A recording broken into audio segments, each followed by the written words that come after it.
ஒரு நேர்ச்சை பண்ணுது. எப்படி நேர்ச்சை பண்ணுது? யா அல்லாஹ், எனக்கு இந்த கர்ப்பத்தில் இருக்கிற குழந்தைய உன்னுடைய பணிக்காக வேண்டி நான் அர்ப்பணித்து விடுகிறேன் அப்படின்னு அந்த அம்மா வந்து நேர்ச்சை பண்றாங்க. அந்த காலத்துல எப்படி, நமக்கு அது இல்ல, நமக்கு அந்த மாதிரியான நேர்ச்சை இல்ல. அந்த உம்மத்துகளுக்கு எப்படிப்பட்ட நேர்ச்சை இருந்துச்சுன்னு சொன்னா, ஒரு பிள்ளை இல்லாம ஒரு பிள்ளை பிறக்கணும் வைங்களேன், இந்த பிள்ளையை நான் அல்லாஹ்வுக்காக நேர்ச்சை பண்றேன்னா அதை கொண்டு ஆலயத்தில் விட்டுறணும். பைத்துல் முகத்தஸ் ஆலயம் இருக்குல்ல, அதுல கொண்டு விட்டுறணும். அதுக்காகவே அவர் சேவை செய்யணும். சொந்த வியாபாரம் பண்ணக்கூடாது, தொழில் பண்ணக்கூடாது. முழுக்க முழுக்க அந்த ஆலயத்தை துப்புரவு பண்றது, துடைக்கிறது, கழுவுறது, பெருகிறது, கூட்டுறது, அதை பராமரிக்கிறது, இதை வந்து எந்த சம்பளமும் வாங்காம அப்படி ஒரு சேவையா செய்யக்கூடிய பணிக்காக வேண்டி தங்கள் பிள்ளைகளை நேர்ச்சை செய்வார்கள். அது நம்ம உம்மத்துக்கு அது இல்ல. பெருமானார் ஸல்லல்லாஹு அலைஹி வஸல்லம் அவர்கள் அந்த மாதிரியான ஒரு வழிமுறை எல்லாம் இல்லன்ட்டாங்க. அன்னைக்கு இருந்துச்சு. ஜக்கரியா அலைஹிஸ்ஸலாமுடைய காலத்துல எல்லாம் இந்த ஆலயத்தை பைத்துல் முகத்தஸுக்கு நேர்ச்சை பண்ணி விட்டுருவாங்க. அதுக்குன்னு 10-20 பணியாளர்கள் எப்பவும் இருப்பாங்க. அவங்க எல்லாம் யாரு? நேர்ச்சை பண்ணி விடப்பட்டவர்கள். அவங்க அந்த எந்த ஊதியத்தை எதிர்பார்க்காம அல்லாஹ்வுக்காக வேண்டி அப்படி செய்வாங்க. இந்த அம்மாவும் என்ன பண்ணிருச்சு, கர்ப்பிணியான உடனே என் பிள்ளைய இந்த ஆலயத்துக்கு நான் வந்து அர்ப்பணிச்சிடுறேன் அப்படி. ரப்பி இன்னி நதர்துலக மாஃபி பத்னி முஹர்ரரா, மரியம்ல ஒரு சூரா இருக்குது குர்ஆன்ல. அந்த மரியம்ங்கிற அத்தியாயத்தில் இந்த சம்பவங்கள்லாம் வருது. என்னுடைய வயிற்றில் உள்ள அந்த குழந்தைய உனக்காக வேண்டி நான் வந்து நான் நேர்ச்சை பண்ணிட்டேன் அப்படின்னு அல்லாஹ்ட்ட சொல்லிடுறாங்க.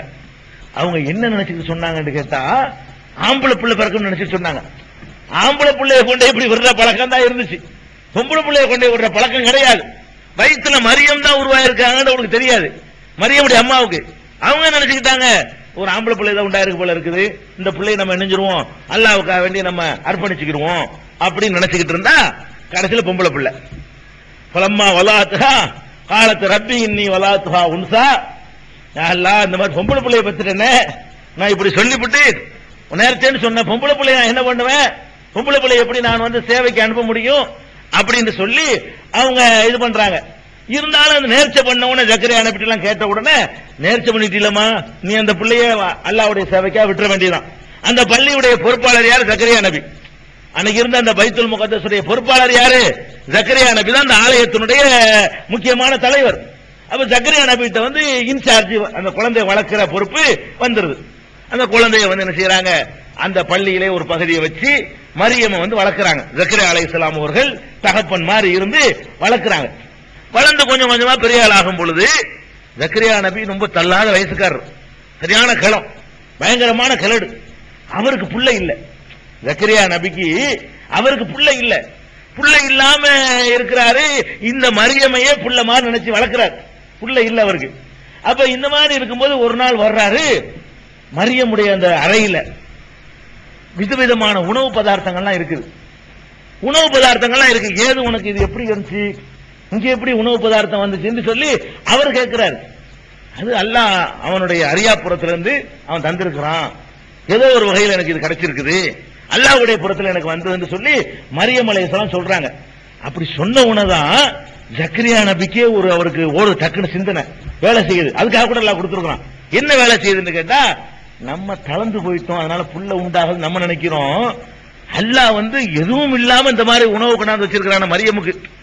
ஒரு அடைச்சு கிடக்கிற ரூமுக்குள்ள அவன் வேண்டிய உணவு பதார்த்தங்களை கொண்டாந்து கூரையை பத்துட்டு கொடுக்குறாங்கிறமே, அந்த மாதிரி கொடுத்திருக்கிறான் அல்லாஹ். நமக்கு ஏன் ஒரு பிள்ளைய தரமாட்டான் அப்படின்னு சொல்லிட்டு அப்பதான் அவர் அல்லாஹ்ட்ட கேட்கணும்னு நினைக்கிறார். அப்ப அது வரைக்கும் ஒரு குழந்தை இல்ல. தளர்ந்து போன பிரார்த்தனை விட்டுறாரு. தளர்ந்து போன உடனே இந்த வயசு நமக்கு எங்க புள்ள பெற போகுது, இனிமே முடியாது அப்படின்னு சொல்லிட்டு விட்டுறாரு. திரும்ப அல்லாஹ்ட்ட கேட்கணுங்கிற என்ன எப்போ வருது அவருக்கு? இந்த மரியமுக்கு வந்து விசேஷமான உணவுகள் எல்லாம் கிடைச்ச உடனே, இது ஏது உனக்கு கிடைச்சு, எப்படி கிடைச்சு, வேற யாரும் ஒன்றும் தர முடியாத, என் வீட்டுல நீ இருக்கிற, என்னுடைய பராமரிப்புல இருக்கிற, எங்க இருந்து வந்தது இந்த உணவு? அல்லாஹ்விடம் இருந்து வந்தது. அப்ப அல்லாஹ் வந்து அறியா நாடியவர்களுக்கு நினையாப்புறத்தில் கொடுப்பான் அப்படிங்கிற ஒரு போதனை மரியம் அலைஹிஸ்ஸலாம் சொன்ன உடனே, ஹுனாலிக தஆ ஜக்கரியா ரப்பஹு, அப்போதுதான் ஜக்கரியா இறைவனிடத்தில் கையேந்துகிறார். எப்படி கையேந்துறாரு? அவருடைய பிரார்த்தனைகளை பல இடத்துல அல்லாஹ் குர்ஆன்ல சொல்லி காட்டுறான். ரப்பிலா ததர்னி ஃபர்தா வஅன்த கைருல் வாரிசீன், யா அல்லாஹ் என்னைய தன்னந்தனியனாக விட்டுறாதே, அதாவது சந்ததியற்றவனாக விட்டுறாதே, வாரிசு தரக்கூடியவர்கள்ல நீதான் சிறந்தவனாயிருக்கிறாய், நீதான் வாரிசு தர முடியும், அதனால என்னை தனியா விட்டுறாத அல்லாஹ் அப்படிங்கிறாரு. இன்னொரு இடத்துல சொல்றாரு காஃபுஹா யா ஐன் சாத், அந்த சூராவுடைய ஆரம்பமே அதான். ذிக்ரு ரஹமத்தி ரப்பிக்க அப்தஹு ஜக்கரியா, ஜக்கரியாவுக்கு அல்லாஹ் செய்த அருளை கூறுகிற அத்தியாயம் இது. இது நாதா ரப்பஹு நிதான் ஹபியா, இறைவனிடத்திலே ஹபியா ரகசியமாக ஒரு பிரார்த்தனை செய்தார். நம்ம தான் மைக்கு போட்டு பிரார்த்தனை செய்யறோம், பிரார்த்தனை எப்படித்தான் இருக்கனே, இது நாதா ரப்பஹு நிதான் ஹபியா, மிக ரகசியமாக அல்லாஹ்விடத்திலே அவர் பிரார்த்தனை செய்கிறார். எப்படி பிரார்த்தனை செய்கிறாரு? அல்லாஹ்ட்ட சொல்லும்போது சொல்றாரு, அதாவது எப்படி சொல்றாருன்னு, வஸ்தாலர் ரவுசு இன்னி வஹனல் அவங்க மின்னி, யா அல்லாஹ் என் எலும்பெல்லாம் பலவீனமாயிருச்சு, வஸ்தாலர் ரவுசு சைபா தலைவேற வெள்ள விளையர்ந்து மின்னுகிறது, வம்ராத்தி ஆக்கிரோன் என் பொண்டாட்டி வேற மலடியா இருக்கிறார், நான் வேற கிழவனா இருக்கிறேன், முடியும் நரைச்சு போச்சு, எலும்புகளும் தளர்ந்து போச்சு, நிக்க முடியல, உட்கார முடியல, கம்பவுண்டி நடக்கிற நிலைமைக்கு நான் ஆளாயிட்டேன், என் பொண்டாட்டி வேற மலடியா இருக்குது, ஆனாலும் எனக்கு ஒரு பிள்ளைய கொடு. எப்படி கேட்கிறாரு பாருங்க, பிள்ளைய சொல்லிவிட்டு நீ நினைச்சா தர முடியும்ல, எனக்கு கொடு அப்படிங்கிறார். அவர் செய்த பிரார்த்தனைகளை அல்லாஹ் பல இடங்கள்ல பல வசனங்கள்ல சொல்லி சொல்லி காட்டுறான். அதுலயும் பாருங்க, இப்படி கேட்ட உடனே அல்லாஹ் என்ன சொல்றான் தெரியுமா, உம்முடைய பிரார்த்தனை ஏற்றுக்கொண்டோம், உங்களுக்கு ஒரு புள்ள பிறக்கும், புள்ளைக்கு நீங்க கூட பேர் வைக்க கூடாது, நானே பேர் வச்சிருக்கேன். பேர் வச்சு அல்லாஹ் கொடுத்த, அல்லாஹ் பேர் வச்சாலும் ஒரே ஒரு ஆள் தான் உலகத்திலேயே. அல்லாஹ் பேர் சூட்டினதுன்னு சொன்னா ஆதமுக்கு சூட்டினார் சொல்லிக்கலாம். ஆதம் முதல் மனிதரை படைச்சிருக்கும் போது அல்லாஹ் சூட்டி இருக்கணும். அதுக்கப்புறம் ஒரு ஆளுக்கு அல்லாஹ் பேர் சூட்டினான்னு சொன்னா யஹ்யாவுக்கு தான் பேர் சூட்டுறான். எப்படி சொல்றான் அல்லாஹ், அவர் இன்னானு பஷ்ஷிருக பி கலிமத்தின் மினல்லாஹி வ சய்யிதன் வ ஹஸ்பி யஹ்யா, யஹ்யாவை கொண்டு உனக்கு நற்செய்தி சொல்கிறோம், வ லம் நஜஅல் லஹு மின் கப்லு சமியா, இது மாதிரி பேர் உள்ளவரை இதுக்கு முந்தி நம்ம ஆக்குனது இல்ல, இதான் முதல் பேர் உலகத்தில் யஹ்யான்னு சொல்லி முதல்ல பேர் இப்பதான் வைக்கிறோம் அப்படின்னு சொல்லி, உனக்கு ஒரு ஆம்பளை பிள்ளை பிறக்கும், அது ஒழுக்கமுள்ள பிள்ளையா இருக்கும், அது நபியாக இருக்கும், அது ஒரு சாலிகான குழந்தையா இருக்கும், அதுக்கு பேர் யஹ்யான்னு இருக்கும் அப்படின்னு சொல்லி அல்லாஹ் சொல்லி போடுறான். சொன்ன உடனே அவருக்கு என்ன வருதுன்னா, திருப்பி இவர்தான் கேட்டாரு, நான் கலந்து போயிட்டேன், என் பொண்டாட்டி மலடியா இருக்குது, ஆனா எனக்கு ஒரு பிள்ளையத்தான்னு கேட்டாரு. அல்லாஹ் தர்றேன்னு சொன்னவன என்ன செய்யறாரு, எனக்கு இப்படி வருங்கிறாரு. அவர் அப்படி குர்ஆன்ல அப்படி சொல்றான் அல்லாஹ், ரப்பி அன்னா யகுனலி குலாமுன், யா அல்லாஹ் எனக்கு எப்படி பிள்ளை பிறக்கும், கது பலகனியல் கிபரு, எனக்கும் முதுமை ஆகிவிட்டது, வம்ராத்தி ஆக்கிரோன் என் மனைவியோ மலடியாக இருக்கிறார், எனக்கு எப்படி ஏற்படும்? அவர் தான் கேட்டாரு, இப்படிலாம் இருக்கிறத சொல்லி புள்ள வேணுண்டாரு, தர்றேன்னு சொன்ன உடனே அது எப்படி எனக்கு ஏற்படும்?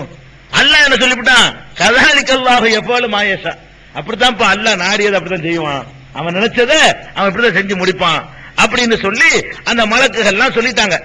அப்ப இப்ப இது மாதிரி பல இடத்துல வர இந்த துஆக்கள் செஞ்சதை அல்லாஹ் என்ன செய்யறான், பல சூறாக்கள் ஆல இம்ரான்ல 37ல இருந்து 40 வரைக்கும் நீங்க பார்க்கலாம், அம்பியாங்கிற சூறாவுல 89 90 வசனங்களை பார்க்கலாம், அதே மாதிரி மரியமுடைய அத்தியாயத்துல 4வது வசனத்தை பார்க்கலாம், 5வது வசனத்தை பார்க்கலாம், 6வது வசனத்தை பார்க்கலாம், அதே மாதிரி அம்பியாவுல 89வது வசனத்தையும் பார்க்கலாம். இந்த வசனங்கள்ல எல்லாம் ஜக்கரியா அலைஹிஸ்ஸலாம் அவர்கள் தள்ளாத வயதுல ஒரு குழந்தையை பெற்ற ஒரு சம்பவத்தையும், அது அல்லாஹ் தர்றன்னு சொல்லும் பொழுது கூட அவர் எப்படி என்று நம்ப முடியாமல் கேட்ட சம்பவத்தையும், இதோட அவர் நிக்கல, நம்ப முடியல அவருக்கு.